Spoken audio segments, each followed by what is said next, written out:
Imbes na misunod lang makatakot a costume kalupad da moring aswang o mayayaliwang karakter karing horror movies, mig alasan tula ring parokyano ning Santa Teresita Parish king Angeles City king karelang version na ning Halloween. Inaos day ning Communion Sanctorium o Communion of Saints king Ingles.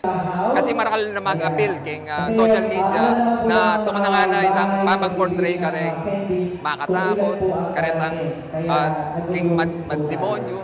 So, we would like to bring back the true essence of Halloween, itang Catholic essence na. Apin itang Eve na daring banal.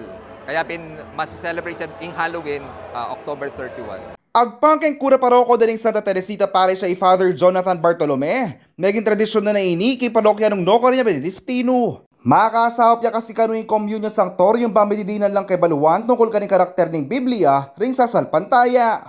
Kening parokya, 3 years kasi na may pandemya, nitok nang. Pero karetan dati kong parish, gagawan miyari din And kaya inintroduce miyari ken uling. Kahit kita masanding epekto, lalo nitang maging aware na rin tao tungkol ka rin panala tao na making mediyebye, tinukiking kaburyanan ng apo din. Muring anak ding masayang Memi Blas ng Timong Anghel, Disipulos at Santo, nunay pati namurin ding mga tuwang parokyano. Kaya katamong binyan ng Diyos sa creativity, nung ka rin nagamit tayo ni alimuking alimong activity nunay pati na rin king pamanggaya ka rin imalan dareng santo.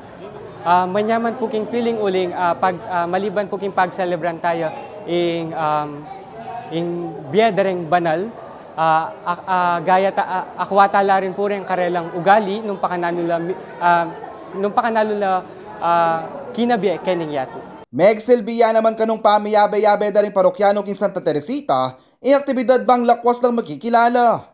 Masayaya po dahil dakal na po rin anak kami kiyabe.